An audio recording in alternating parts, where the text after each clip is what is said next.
The golden elevator doors opened with a whisper, revealing the marble floors of Westbridge Academy, the most expensive private school in New York City.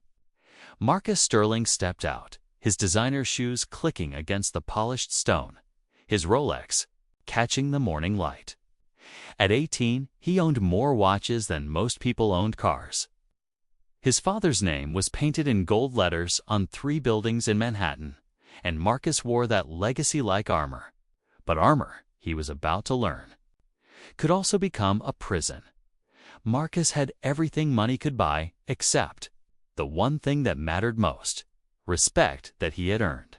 His report card was a collection of D's and F's, held together by his father's donations. Teachers whispered behind his back. Students either feared him or hated him, and Marcus pretended not to care. Why should he? In 5 years, he would inherit Sterling Industries, a tech empire worth $12 billion.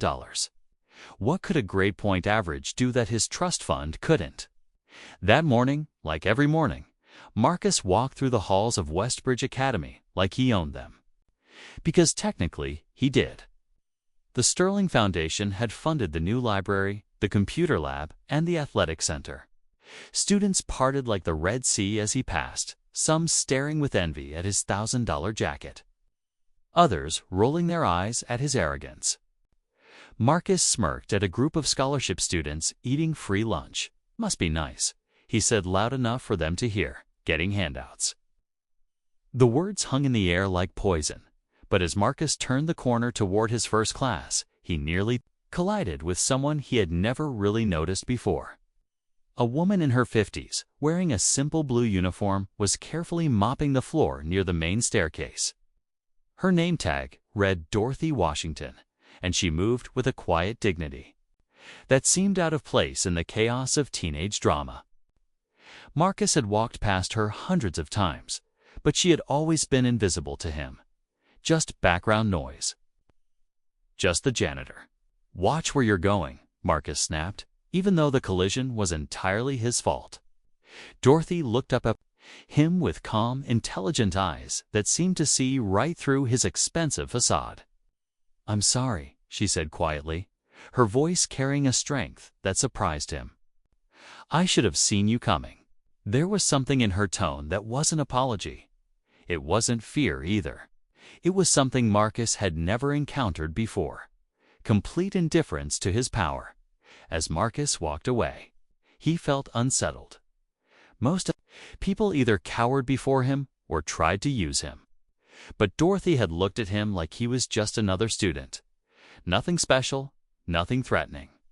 It was the first time in years that someone had treated him like a normal person, and he didn't know how to process that feeling. He spent his entire first period thinking about her calm voice and steady gaze, wondering why a simple interaction with the school janitor had shaken him so deeply. By lunch, Marcus had pushed the encounter from his mind. He sat alone in the cafeteria, picking at his expensive catered meal while scrolling through his phone. Around him, students chatted and laughed, but Marcus existed in a bubble of isolation. His father's money had bought him everything except friendship. Every relationship in his life was transactional. People wanted something from him, or they wanted nothing to do with him. There was no middle ground. That afternoon brought another disaster. Marcus received his history test back, and the red F at the top felt like a slap across the face. His teacher, Mrs. Rodriguez, had written a note at the bottom: "Marcus, this is your last warning. Your father's donations cannot save you from summer school if you fail this class." The words hit harder than they should have. Marcus crumpled the paper and shoved it into his backpack, his cheeks burning with embarrassment and rage. After school, instead of heading to his waiting driver, Marcus found himself wandering the empty hallways. Most students had gone home, and the building felt different in the quiet. That's when he saw her again. Dorothy was in the East Wing, carefully dusting the trophy cases that held decades of academic achievements. She worked with methodical precision, treating each trophy like it mattered, even though she would never have her name on any of them. "Why do you do that?" Marcus asked, his voice echoing in the empty hallway. Dorothy turned, unsurprised to see him. "Do what?" she asked. "Clean those trophies like they're important, like anyone cares." Dorothy set down her cloth and looked at him with those same steady eyes. "Everything deserves respect, young man. These trophies represent years of hard work, dedication, and dreams achieved. Just because they don't belong to me doesn't mean they don't matter." Marcus felt a strange knot in his stomach. "But you're just," he started, then stopped himself. "I'm just what?" Dorothy asked, her voice still calm, but with an edge that warned him to choose his words carefully. Marcus realized he was about to say something terrible, something that would reveal the ugly truth about how he saw the world. "Nothing," he muttered. "I didn't mean anything." But Dorothy stepped closer, and Marcus could see intelligence burning behind her eyes, like a flame that had been banked but never extinguished. "You were about to say, 'I'm just the janitor,' weren't you?" she asked. Marcus nodded reluctantly, ashamed but unable to lie. "And in your world, that means I don't matter, that my opinions don't count, that I'm invisible." Marcus nodded again, feeling smaller with each word. "Let me tell you something, Marcus Sterling," Dorothy said, and the sound of his full name from her lips made him flinch. "I have a master's degree in education from Columbia University. I taught high school English for 15 years. I've read more books than you can imagine, and I've helped hundreds of students find their voices. I'm not here because I failed. I'm here because life is complicated, and sometimes good people end up in places that don't reflect their worth." Words hit Marcus like a physical blow. He stared at Dorothy, seeing her clearly for the first time. The way she carried herself, the precision of her speech, the depth in her eyes, it all made sense now. "Why are you telling me this?" he whispered. Dorothy picked up her cloth and returned to her work. "Because you're drowning, and you don't even know it. Your grades are terrible, your classmates don't respect you, and you're angry all the time.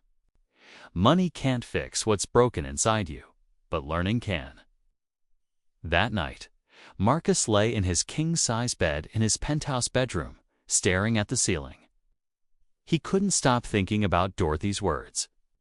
For the first time in his life, someone had looked past his family name and seen him, really seen him, and what they found wasn't impressive. It was broken and empty and desperate. He pulled out his phone and did something he had never done before. He Googled how to study the next morning. Marcus arrived at school 30 minutes early. He wandered the halls looking for Dorothy and found her in the library, carefully arranging chairs around the reading tables. "I want to learn," he said without preamble.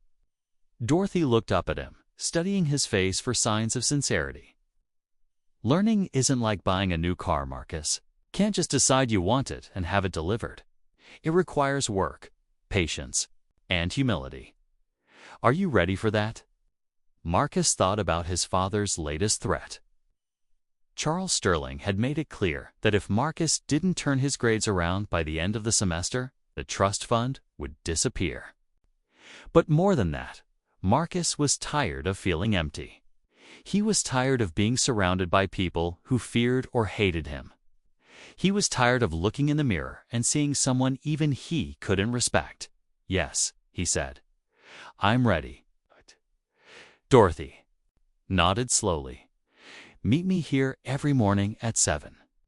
Bring a notebook and leave your attitude at home." And Marcus, she fixed him with that steady gaze again. "Don't waste my time. I'm not doing this for your father's donations or your family's reputation. I'm doing this because every student deserves a chance to succeed, even the ones who think they don't need it."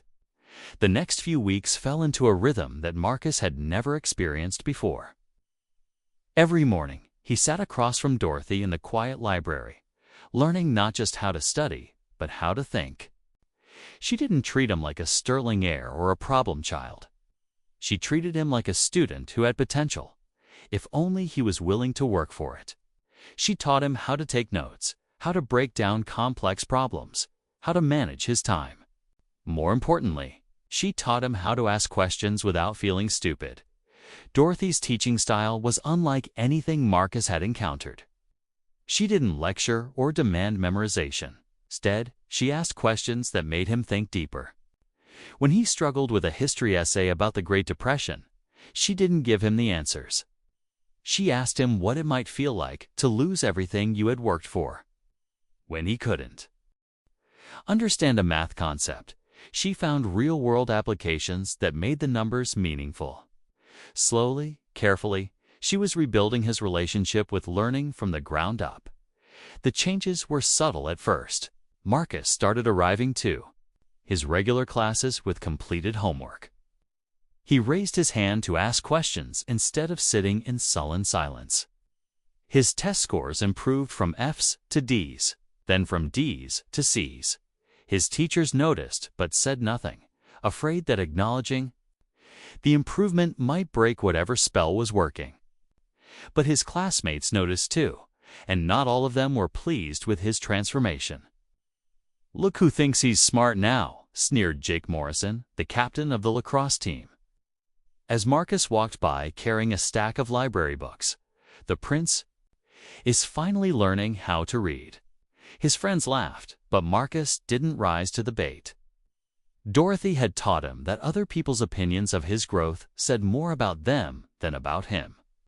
He kept walking, focused on the essay he needed to finish about social justice movements of the 1960s. But the real test came 6 weeks into his tutoring sessions with Dorothy. Marcus had been working on a particularly challenging English assignment about character motivation in Shakespeare's Othello. The concepts were complex, dealing with jealousy, manipulation, and the destruction of trust. As Dorothy guided him through the analysis, Marcus found himself opening up about his own experiences with isolation and anger. "I think Othello is like me," Marcus said hesitantly. "He has everything: power, respect, love, but he throws it all away because he can't trust it. He can't believe that anyone could really care about him for who he is, not what he has." Dorothy nodded encouragingly. "That's an excellent insight, Marcus. What do you think drives that inability to trust?" Marcus was quiet for a long time. "Fear," he finally said. "Fear that if people really knew you, they wouldn't like what they found. So you push them away before they can reject you. Or you use your power to make them afraid of rejecting you." Dorothy smiled, and Marcus realized it was the first time he had seen her truly smile. "Now you're thinking like a scholar," she said. "That's the kind of analysis that shows real understanding." The breakthrough moment came during a particularly difficult calculus test. Marcus had studied harder for this exam than he had ever studied for anything in his life. Dorothy had helped him create a study schedule, taught him different problem-solving techniques, and drilled him on the concepts until they became second nature. As he worked through the complex equations, something clicked. The numbers made sense. The formulas had purpose. For the first time in his academic career, Marcus felt the joy of understanding something difficult when he got the test back a week later. He stared at the grade in disbelief. B+. Not a gift from a teacher afraid of his father's influence, but an earned grade based on his actual knowledge and effort. Marcus ran through the halls looking for Dorothy and found her in the gymnasium, mopping the basketball court after practice. "Look," he shouted, holding up the test. "I got a B+, a real B+. Dorothy stopped her work and examined the test carefully. She looked at his neat handwriting, his organized work, his correct calculations. Then she looked at his face, glowing with pride and excitement. "How does it feel?" she asked. Marcus thought for a moment. "It feels like I actually earned something for the first time in my life.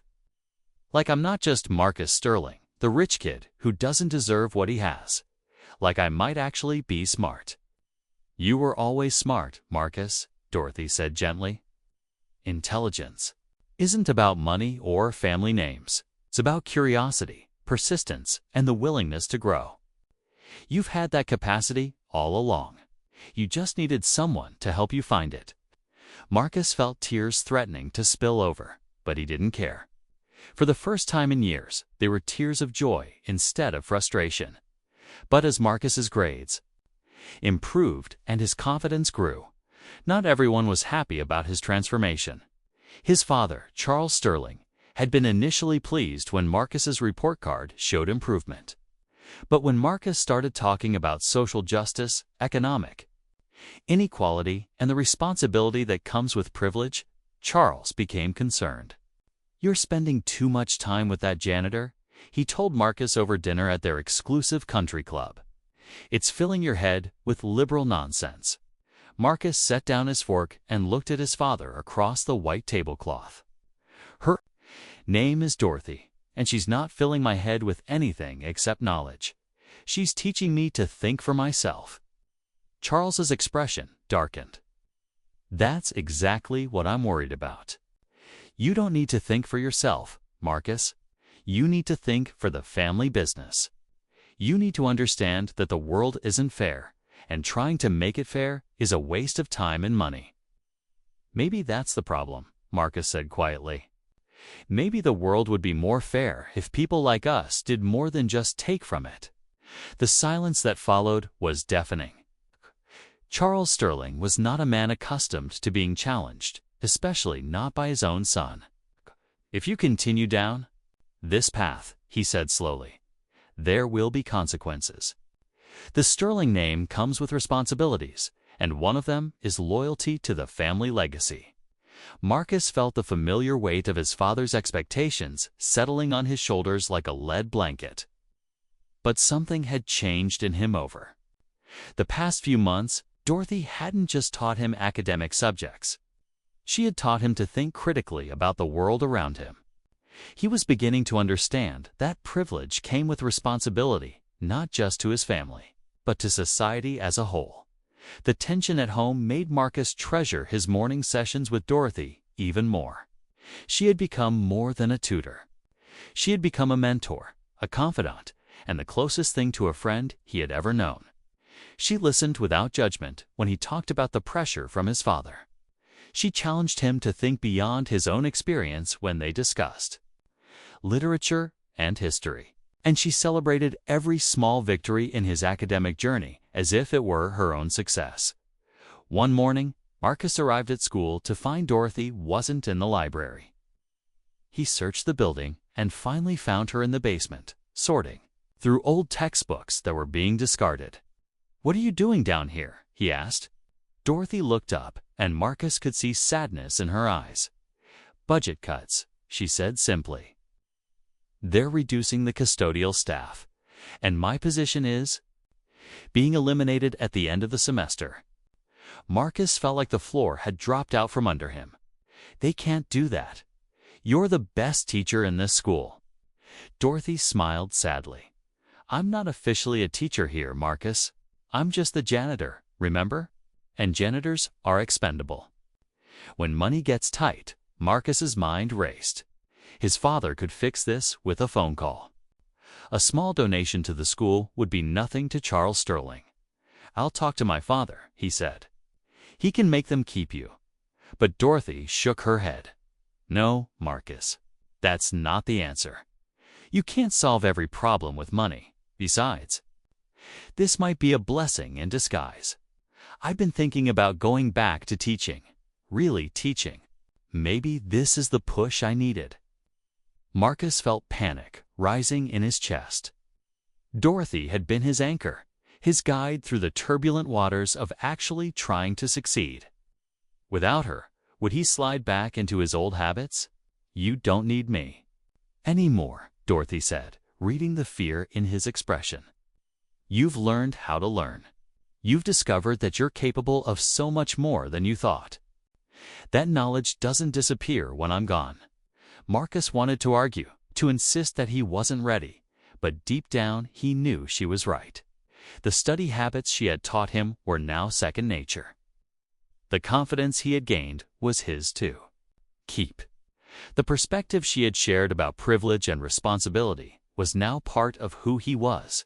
As Dorothy's last day approached, Marcus threw himself into his studies with renewed intensity. He wanted to prove to her and to himself that her investment in him hadn't been wasted. His final semester grades were the best of his high school career: 3 B's, 2 A's, and only 1 C in advanced physics, a course that would have been unthinkable for him to take just a year earlier. But more than his grades had changed. Marcus had begun to see the world differently. He noticed the students who struggled not because they weren't smart enough, but because they didn't have the resources he had always taken for granted. He saw the teachers who worked tirelessly for students who would never remember their names. He understood that his privilege was not a badge of honor, but a responsibility to use his advantages to help others. On Dorothy's last day, Marcus waited for her in the library where their journey had begun. When she arrived, he had something for her, an envelope containing a letter he had written by hand. "Read this later," he said, "when you get to wherever you're going next."